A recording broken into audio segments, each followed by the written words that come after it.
Oke, selamat datang kembali di channel YouTube Ruang Para Bintang. Oke, kali ini kita akan coba kembali membahas topik-topik yang berhubungan dengan soal-soal prediksi Poltekkes bidang IPA. Nah, jadi kali ini kita akan coba bahas untuk soal biologi ya. Nah, jadi ini mudah-mudahan bisa membantu adik-adik kami semua mempelajari soal-soal prediksi Poltekkes untuk soal IPA bidang biologi. Nah, jadi kita akan coba bahas soalnya dari sekarang. Jangan lupa di-share kepada teman-teman yang lain dan jangan lupa di-subscribe. Oke, kita akan bahas soal yang pertama dulu ya.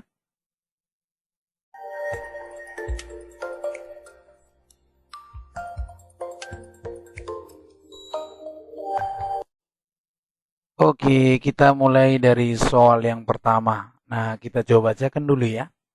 Hewan tersebut di bawah ini tergolong sebagai hewan yang simetris bilateral kecuali titik-titik A. Siput, B. Cacing tanah, C. Marmut, D. Teripang laut dewasa, E. Larva udang. Nah, oke, silakan dijawab. Kita coba tunggu. Nah, bagaimana jawaban daripada dari kami semua? Apakah A, B, C, D, E ya? Oke, silakan kalau sudah tahu jawabannya ya. Nah, oke, sudah. Nah, kita coba jawab. Apakah jawabannya bisa kita cek di sini ya? Iya, jawabannya adalah D ya. Nah, teripang laut dewasa garis bagi tubuhnya adalah simetris radial. Sedangkan siput, cacing tanah, marmut, dan larva udang dia eh, tergolong hewan yang bilateral simetris. Nah, jadi di sini yang ditanyakan adalah kecuali. Nah, jadi kalau dia teripang laut, dia garis bagi tubuhnya itu simetris radial.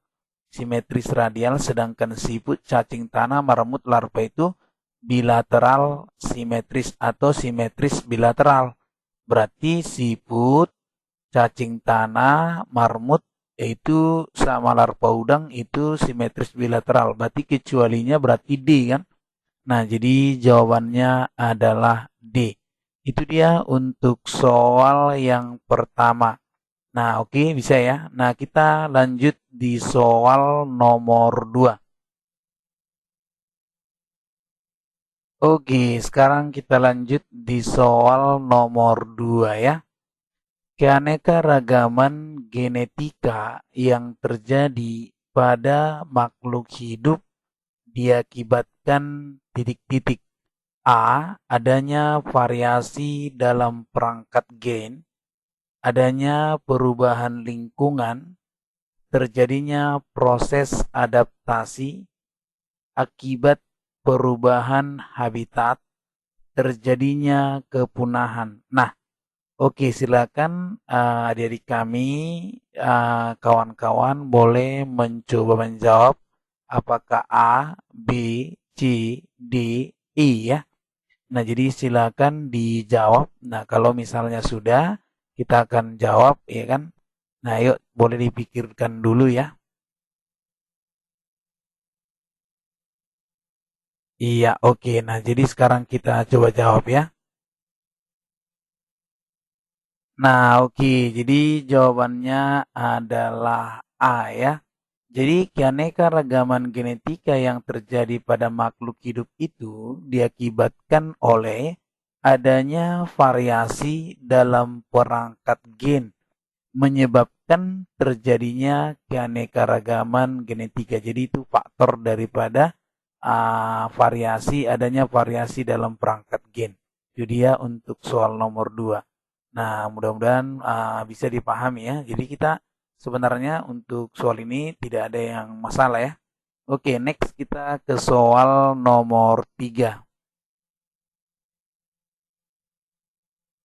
Oke, berikutnya kita lihat di soal nomor 3.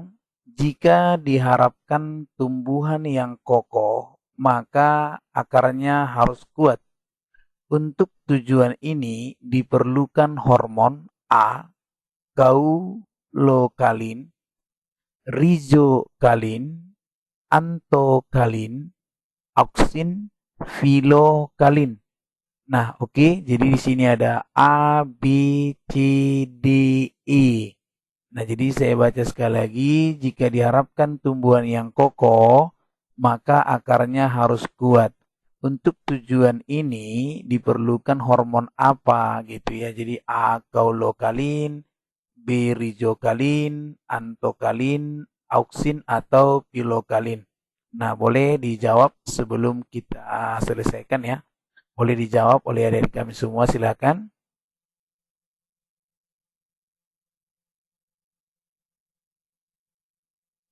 Iya, oke sudah ya. Berarti kita coba jawab apakah jawabannya sesuai dengan apa yang kalian pikirkan ya. Oke, ini jawabannya adalah B ya, yaitu rizokalin.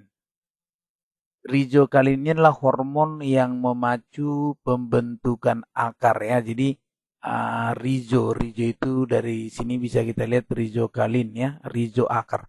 Nah, rizokalin adalah hormon yang memacu pembentukan akar. Jadi jawabannya adalah bola. Nah, jadi mungkin jawabannya sama dengan jawabannya dari kami semua ya. Nah, iya, oke. Kita next ke soal berikutnya ya. Oke, next di soal berikutnya. Suatu kecambah yang ditanam pada tempat yang gelap ternyata mempunyai pertumbuhan yang lebih cepat bila dibandingkan dengan yang di tempat terang. Hal ini menunjukkan bahwa titik-titik. Oke, sekali lagi saya baca. Suatu kecambah yang ditanam pada tempat yang gelap ternyata mempunyai pertumbuhan yang lebih cepat bila dibandingkan dengan yang di tempat terang. Hal ini menunjukkan bahwa A. Gelap adalah faktor yang mempercepat pertumbuhan. Ada hormon khusus yang mempercepat pertumbuhan. Gelap akan merangsang pertumbuhan tanaman. Pertumbuhan yang baik bagi tanaman adalah di tempat gelap. Di tempat gelap, hormon pertumbuhan tidak dirusak oleh cahaya. Nah, oke. Ini jangan sampai salah. Coba adik-adik pilih apakah jawabannya A, B, C, D, E. Ya, kita sesuaikan jawaban dari kami semua dengan jawaban kita ya. Oke, ayo boleh dipilih jawabannya dulu A, B, C, D, E ya. Iya, oke sudah dapat ya pastinya ya. Oke, langsung saja kita jawab. Oke, ini dia jawabannya adalah E ya. Nah, jadi suatu kecambah yang ditanam pada tempat yang gelap ternyata mempunyai pertumbuhan yang lebih cepat bila dibandingkan dengan yang di tempat terang. Hal ini menunjukkan bahwa di tempat gelap pertumbuhan tanaman lebih cepat daripada tempat terang disebabkan pada tempat gelap hormon pertumbuhan atau di sini namanya hormon pertumbuhan itu auksin tidak rusak. Hormon ini memiliki sifat akan rusak bila terkena cahaya. Jadi bukan keadaan gelapnya yang memacu pertumbuhannya, tetapi hormonnya lah yang memacu pertumbuhannya. Saya ulangi, di tempat gelap pertumbuhan tanaman lebih cepat daripada tempat terang disebabkan pada tempat gelap hormon pertumbuhan auksin tidak rusak. Hormon ini memiliki sifat akan rusak bila terkena cahaya. Jadi, adik-adik harus paham, bukan keadaan gelapnya yang memacu pertumbuhannya ya. Jadi jangan salah, bukan karena gelap, tetapi hormonnya lah yang memacu pertumbuhannya. Nah, jadi jawabannya itu yang tepat adalah E. Di tempat gelap hormon pertumbuhan tidak dirusak oleh cahaya. Itu dia ya. Nah, paham ya? Jadi ini membuka pikiran kita kembali nih. Jadi bukan selama ini karena gelap jadi tumbuhnya kecambah. Jadi pikiran orang selama ini tempat gelap gitu, bukan ya? Oke, itu dia untuk soal ini. Mudah-mudahan bisa dipahami ya. Oke, next di soal berikutnya. Air kelapa saat ini banyak dimanfaatkan untuk pembuatan makanan ringan. Nata de coco. Nah, ini mungkin banyak kenal. Jadi, ini sangat banyak sekarang muncul di penjualan makanan-makanan nata de coco atau kelapanya itu ya. Ya, jadi banyak air, misalnya seperti apa ya, mungkin hydrokoko gitu ya, hydrokoko. Jadi dia yang berhubungan dengan kelapa ya. Nah, bakteri yang membantu proses pembentukannya adalah, nah jadi di sini yang ditanyakan bakteri yang membantu proses pembentukan daripada nata de coco ya. Nah, A. Bacillus thuringiensis, Acetobacter silinum, Lactobacillus thermophilus, Clostridium acetobotulinum, Streptomyces grisea. Jadi kita ulangi lagi. Air kelapa saat ini banyak dimanfaatkan untuk pembuatan makanan ringan nata de coco.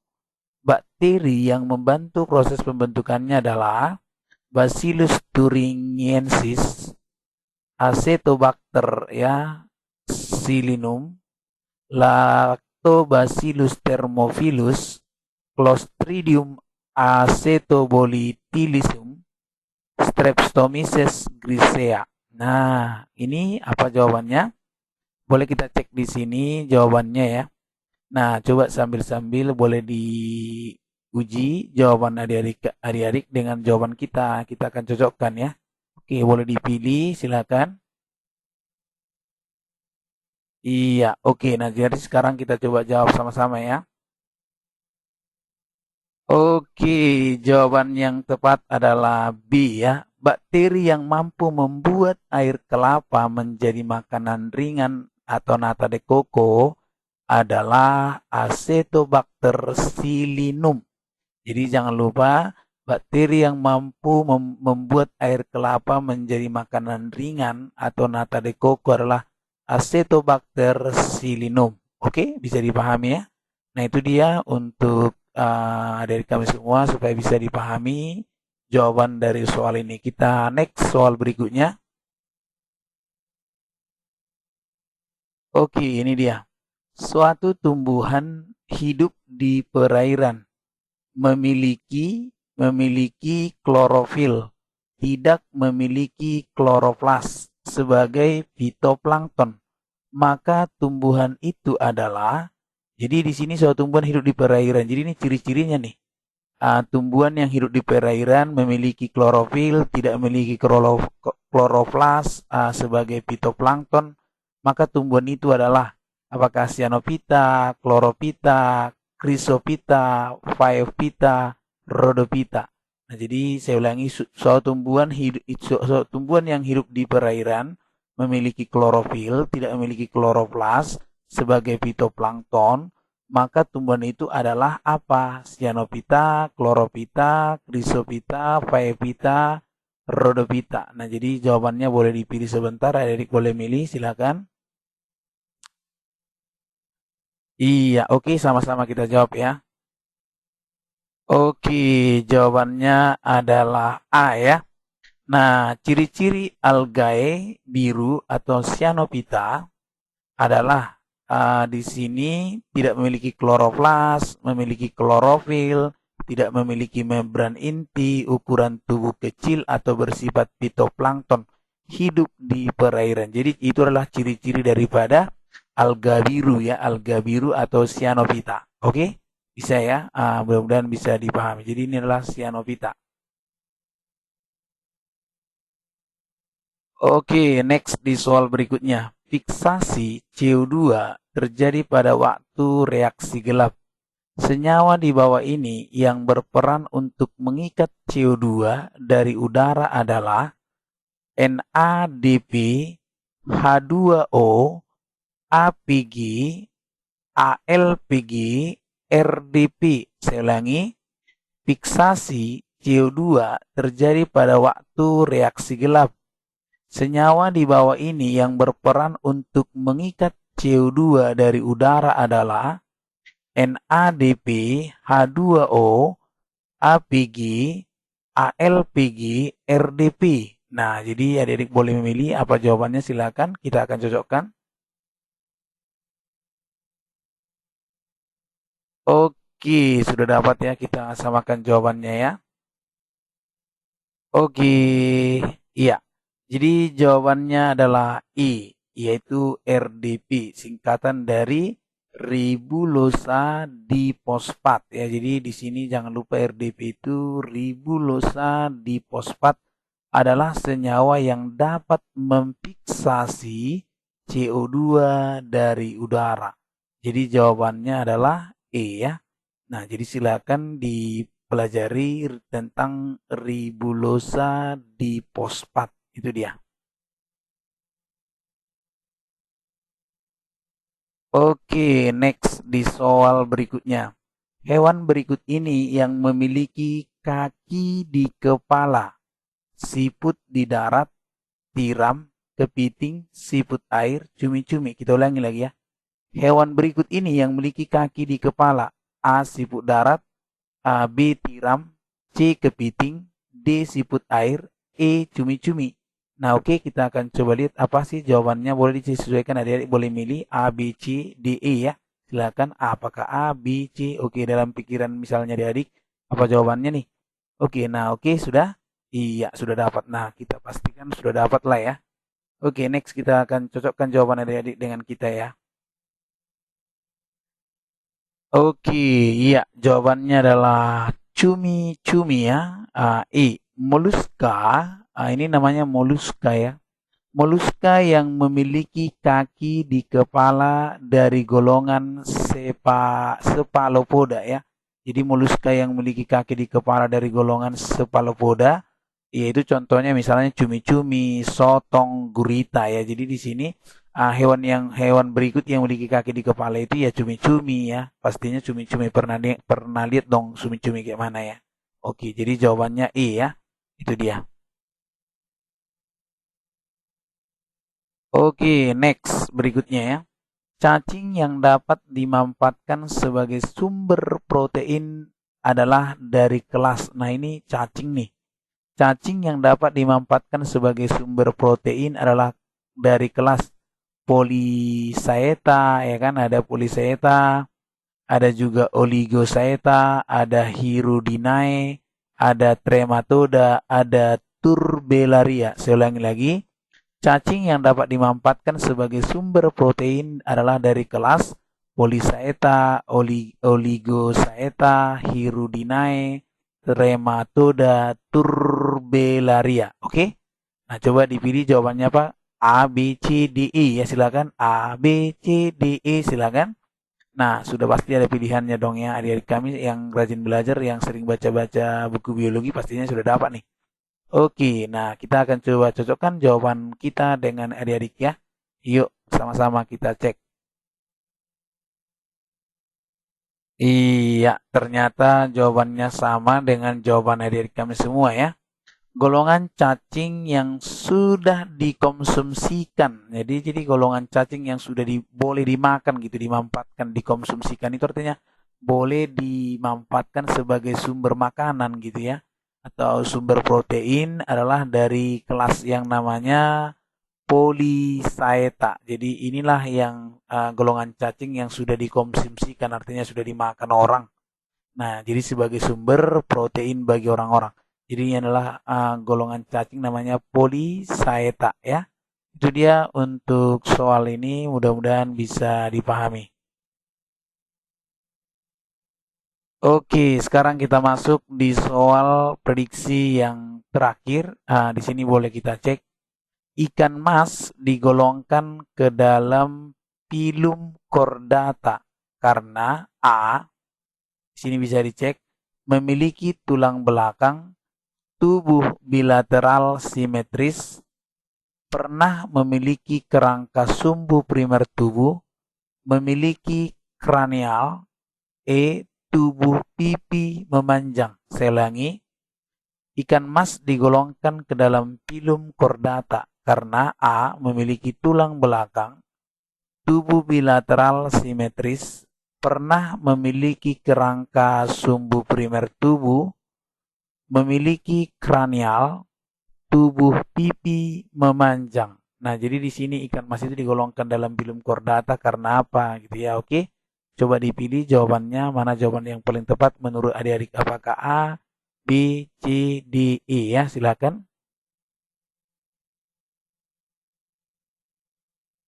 Oke, nah sudah dipilih ya. Kita akan cocokkan jawaban dari kami semua dengan jawaban kita ya. Yuk, sama-sama kita cek. Oke, jawabannya adalah C. Bagaimana adik-adik? Sama nggak jawabannya nih? Iya, ciri-ciri hewan yang dimasukkan ke dalam film kordata. Iya kan? Yang pertama pernah memiliki dorsalis ya, sumbu tubuh primer. Saraf berbentuk pembuluh, insang berhubungan dengan faring. Jadi di sini jawabannya adalah C, pernah memiliki kerangka sumbu primer tubuh ya. Jadi jawabannya adalah C. Nah, jadi itulah soal-soal prediksi untuk bidang IPA untuk ujian di SIMA Poltekkes tahun 2021 bidang biologi. Nah, mudah-mudahan adik-adik kami bisa mempelajarinya dengan membaca kembali soal-soal yang sudah keluar. Semoga adik-adik nantinya bisa lulus di SIMA Poltekkes tahun 2021. Terima kasih, sampai jumpa lagi di video berikutnya untuk bidang IPA yang lain ya. Oke, sampai jumpa. Terima kasih. Salam para bintang.